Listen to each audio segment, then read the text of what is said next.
நண்பர்களே, இன்னைக்கு உங்களை சந்திக்கிறது எனக்கு ரொம்ப சந்தோஷம். இந்த தளத்துக்கு நீங்க வந்ததுக்கு நன்றி. உங்களுக்காக ஆண்டவர் நிறைய விஷயங்களை வச்சிருக்கிறாருன்றத உங்ககிட்ட பகிர்ந்துக்க நான் விரும்புறேன்.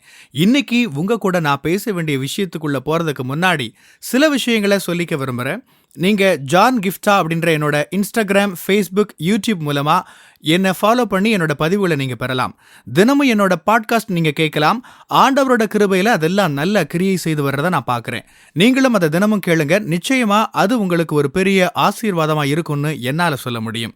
ஜான் கிஃப்டா அப்படின்ற என்னோட யூடியூப் சேனலை தினமும் பார்க்க மறக்காதீங்க. Feel for the soul with John கிஃப்டா அப்படின்ற இங்கிலீஷ் பாட்காஸ்டையும் நீங்க தினமும் கேட்கலாம். www.johngifta.com அப்படின்ற என்னோட வெப்சைட்லையும் இது எல்லாமே இருக்கும்.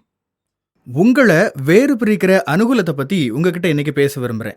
நீங்கள் எப்படி ஆண்டவரோட அனுகூலத்தை பெற்றிருக்கீங்க, உங்களை எப்படி ஆண்டவரோட அனுகூலம் பிரித்தெடுத்தது, அது மக்களை எப்படி உங்களுக்கு நல்லவங்களாக இருக்கவும் உங்ககிட்ட கனிவாக நடந்துக்கவும் வச்சதுன்னு சமீபத்தில் ஒரு 2 எபிசோடில் பேசியிருக்கிறேன். உங்களுக்கு அது எப்படி நடந்ததுன்னே தெரியாமல் இருக்கலாம். காரணமே இல்லாமல் மக்கள் உங்ககிட்ட அன்பா கனிவாக நடந்துப்பாங்க. ஆண்டவரோட அனுகூலம் அப்படின்றது நம்மளோட புதிய வாசல், புதிய வாய்ப்பு, புதிய நிலை, ஒரு புது நபர் உங்க வாழ்க்கைக்குள்ள வர்றதா இருக்கலாம். இப்படியான நன்மை மட்டும் இல்லாம ஒருவேளை ஒரு மூடப்பட்ட கதவு மூலமாவும் ஆண்டவரோட அனுகூலம் உங்களுக்கு வரலாம். ஆண்டவரோட அனுகூலம் உங்களை பாதுகாக்கும். உங்க மேல எப்பவும் பாதுகாவலா இருக்கும். உங்களோட இலக்குக்கு நேரா புது நிலையில உங்களை கொண்டு போகும். அது உங்க வாழ்க்கையில சில கதவுகளை மூடுறது மூலமாவும் நடக்கலாம். ஆனா இன்னைக்கு ஆண்டவரோட அனுகூலம் உங்களை எப்படி மற்ற மக்கள்கிட்ட இருந்து வேறு பிரிக்கிறது அப்படின்னு நான் பேச விரும்புறேன். நீங்க வாழ்க்கையில கடந்து போகும்போது நான் தனியா தான் வாழ்க்கையை கடக்கிறேன், என்னோட வழியில பல போராட்டங்கள் அப்படின்னு நீங்க நினைக்கலாம். ஆனா பாருங்க, கடின உழைப்புன்னு ஒரு விஷயம் இருக்குது, கூடுதல் முயற்சி எடுக்கிறதுன்னு ஒரு விஷயம் இருக்கு. எதையும் சிறப்பா செய்யற ஒரு நபரா நீங்க இருக்கலாம். பாருங்க, ஆண்டவரோட அனுகூலம் நீங்களா போக முடியாத உயரங்களுக்கு உங்களை அழைச்சிட்டு போகும். ஆண்டவரோட அனுகூலம் உங்களை தனியே வேறு பிரிச்சு காட்டும். நீங்க போக முடியாத இடங்களுக்கு உங்களை கூட்டிட்டு போகும். நீங்க கவனிக்கப்படாம இருக்கிறப்ப, அங்கீகரிக்கப்படாம இருக்கிறப்ப, ஒரு உயரத்தை அடைய முடியாம இருக்கிறப்ப, அந்த ஆண்டவரோட அனுகூலம் அதெல்லாம் அடைய வைக்கும். அதை உங்களோட செல்வாக்கால, உங்களோட பின்னணியால, உங்களோட தகுதியால, உங்களோட கல்வியினால அதை அடையவே முடியாது. இதெல்லாம் இல்லாம உங்களை தனிச்சு காட்டுற அந்த ஒன்று தான் ஆண்டவரோட அனுகூலம். நீங்க ஏதோ ஒரு நடுக்காட்டில் நின்றுகிட்டு இருக்கிற மாதிரி உணரலாம்.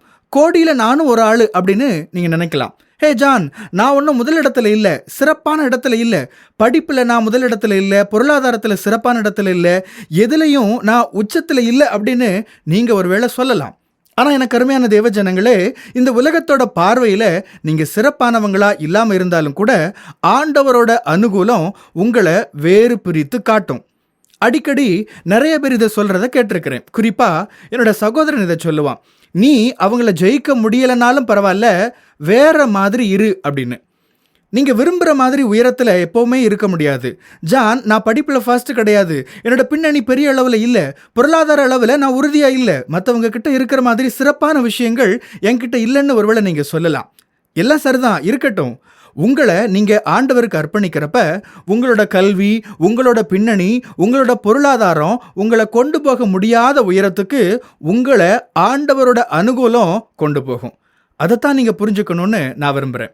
பாருங்க, எஸ்தர் பற்றி நாம வேதத்தில் பார்க்குறோம். அங்கே நிறைய பெண்கள் இருந்தாங்க. எஸ்தர் புத்தகத்தில் 2ஆம் அதிகாரத்தில் பாருங்க, அடுத்த மகாராணியை அரசர் தேர்ந்தெடுக்க போகிற அந்த நிகழ்வுக்காக நிறைய பேர் தயாராகிட்டு இருக்கிறாங்க. எஸ்தர் புத்தகம் 2ஆம் அதிகாரம் 9ஆம் வசனம் சொல்லுது, அந்த எல்லா பெண்களையும் பராமரிச்ச மனுஷனோட கண்கள்ல எஸ்தருக்கு தயை கிடைச்சுதான். எஸ்தர் அந்த மனிதனோட அனுகூலத்தை பெற்றாள். நீங்க ஆண்டவரோட பிள்ளையா இருக்கிறதுனால மக்கள் உங்க மேல தானா கவனம் செலுத்துவாங்க. உங்கள ஏதோ வித்தியாசம் இருக்குதுன்னு மக்கள் உங்களை பார்ப்பாங்க.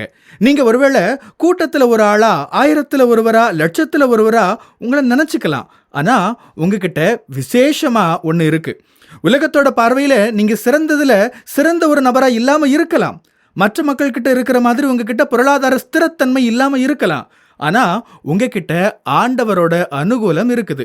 அது உங்களை மற்ற எல்லார்கிட்ட இருந்தும் வேறு பிரிச்சு காட்டும். நான் யூனிவர்சிட்டியில் இருந்தப்ப மாணவர்கள் யூனிவர்சிட்டி நிகழ்ச்சிகளில் பிரசங்கம் பண்ணுறதுக்கு அங்கே அனுமதி இல்லை. நான் அதை பற்றி பெருசாக யோசிக்கலை, ஏன்னா அதுக்கு அங்கே அனுமதி இல்லை, அதுதான் அங்கே விதி. ஆனால் நடந்தது என்ன தெரியுமா? திடீர்னு ஒரு நாள் எனக்கு ஒரு ஃபோன் கால். யுனிவர்சிட்டியில ஆயிரக்கணக்கான மாணவர்களுக்கு நடுவுல பிரசங்கம் பண்ணணும்னு சொல்றாங்க. 11,000 மாணவர்கள் அந்த யுனிவர்சிட்டியில படிக்கிறாங்க. யாருக்கும் இதுவரை இப்படி ஒரு வாய்ப்பு கொடுக்கப்படவே இல்ல. ஆனா எனக்கு அங்க பிரசங்கம் பண்றதுக்கான வாய்ப்பு கிடைச்சது. தொடர்ந்து நிறைய வாய்ப்புகள் கொடுக்கப்பட்டது. நீங்க இங்க ஒரு விஷயத்தை நல்லா கவனிக்கணும். சிலருக்கு உண்மையிலேயே இது ரொம்ப ஆச்சரியமான ஒண்ணா இருந்துச்சு. ஜான், உனக்கு எப்படி இந்த வாய்ப்பு கிடைச்சது? இந்த மாதிரியான வாய்ப்புகள் ஒருவேளை கொடுக்கப்பட்டா கூட அதை கொடுக்கறவங்களுக்கு நாங்க நெருக்கமா இருக்கிறோம். ஆனா எங்களுக்கெல்லாம் கொடுக்கப்படாத இந்த வாய்ப்பு உனக்கு எப்படி கிடைச்சது? நீ அவங்களுக்கு ரொம்ப நெருக்கமாலாம் இல்லையே அப்படின்னுலாம் கேட்டாங்க. அதுதான் ஆண்டவரோட அனுகூலம். அது உங்களை மற்ற மக்கள் கிட்ட இருந்து வேறு பிரிச்சு காட்டும். ஆயிரக்கணக்கான பேர் காத்திருக்கலாம். ஆனா உங்களுக்காக நடைமுறைகள் எல்லாம் மாற்றப்படும். அப்படி மாற்றி உங்களை ஆண்டவர் விரும்புகிற இடத்துல கொண்டு போய் நிறுத்துவார். அதுதான் ஆண்டவரோட அனுகூலம். விதிகள் எப்படியும் இருக்கட்டும், கொள்கைகள் எப்படியும் இருக்கட்டும், அங்க பின்பற்ற நடைமுறைகள் என்னவானாலும் இருக்கட்டும். ஆனா தேவ பிள்ளைகளே, உங்களுக்கு நடைமுறைகளை எல்லாம் தகர்த்து போடுற ஒரு அனுகூலம் இருக்குது. அது எல்லா விதிகளையும் சட்ட திட்டங்களையும் தாண்டி உங்களோட இடத்துல உங்களை கொண்டு வந்து நிறுத்தும். உங்களுக்கு அந்த அனுகூலம் உண்டு. அந்த அனுகூலம் உங்களுக்கு உண்டு அப்படின்றத நீங்க புரிஞ்சுக்கணும். அந்த அனுகூலம் இருக்கிறதுன்ற உணர்வுல நீங்க நடக்க ஆரம்பிக்கணும். அப்ப நீங்க அந்த அனுகூலத்தை அனுபவிக்க ஆரம்பிப்பீங்க. உங்களுக்கு ஏன் அந்த அனுகூலம் உண்டு அப்படின்னு அடுத்த எபிசோட்ல நாம பேசலாம். ஏன்னா நீங்க கேட்கலாம், ஜான், எனக்கு எப்படி அந்த அனுகூலம் இருக்கும்? நான் அதுக்கு தகுதியான நபர் இல்லையே அப்படின்னு. உண்மைதான், நாமெல்லாம் அதுக்கு தகுதியானவங்க இல்லதான். ஆனாலும் அது உங்களுக்கு ஏன் கொடுக்கப்படுதுன்னு அடுத்த எபிசோட்ல உங்ககிட்ட நான் பகிர்ந்துக்க விரும்புறேன். ஆண்டவர் ஏற்கனவே செஞ்சு முடிச்ச அவரோட கிரியைகள் காரணமா நீங்க அந்த அனுகூலத்துல நடக்கலாம். இத பத்தி நான் அடுத்த எபிசோட்ல உங்ககிட்ட பேசுறேன். கண்டிப்பா அதை கேளுங்க. நிச்சயமா அது உங்களுக்கு ஆசீர்வாதமா இருக்கும்.